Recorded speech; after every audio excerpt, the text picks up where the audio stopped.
They asked him, what do you think about Iran? Would you hit Iran? And he goes, as long as they don't hit the nuclear stuff. That's the thing you want to hit, right? I said, I think he's got that one wrong. Isn't that what you're supposed to hit? I mean, it's the biggest risk we have.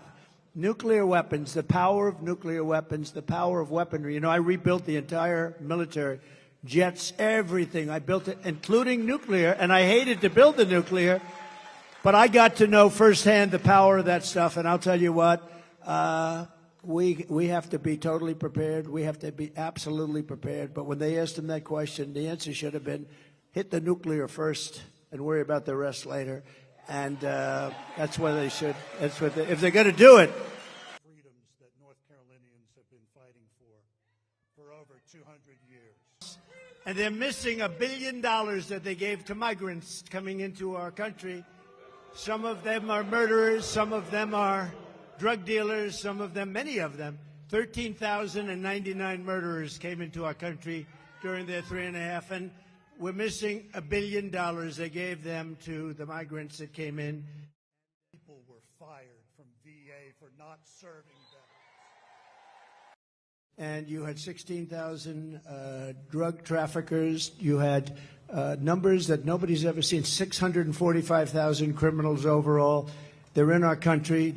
Nobody has any idea. They're from places unknown. Nobody knows who they are, what they are, but we know that we have over 600,000 people released into our country, along with the ones that you were talking about, the 21,000. But of them, 13,000, more than 13,000 are murderers.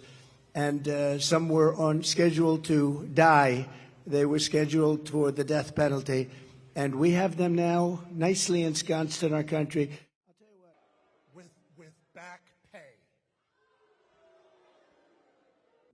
But one of the things that most angers me is that you have veterans on the streets in front of a hotel, and you have illegal immigrants. Some of them are serious killers and drug dealers and all the people that we talked about before, and terrorists.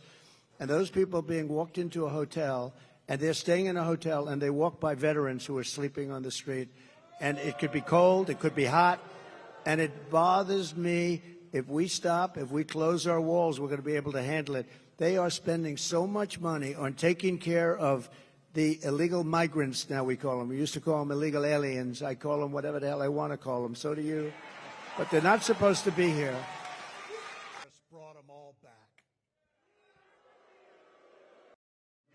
They are doing, this is Katrina, they are doing the worst job on a hurricane that any administration has ever done. And these people don't want to talk about it. They don't want to talk about it.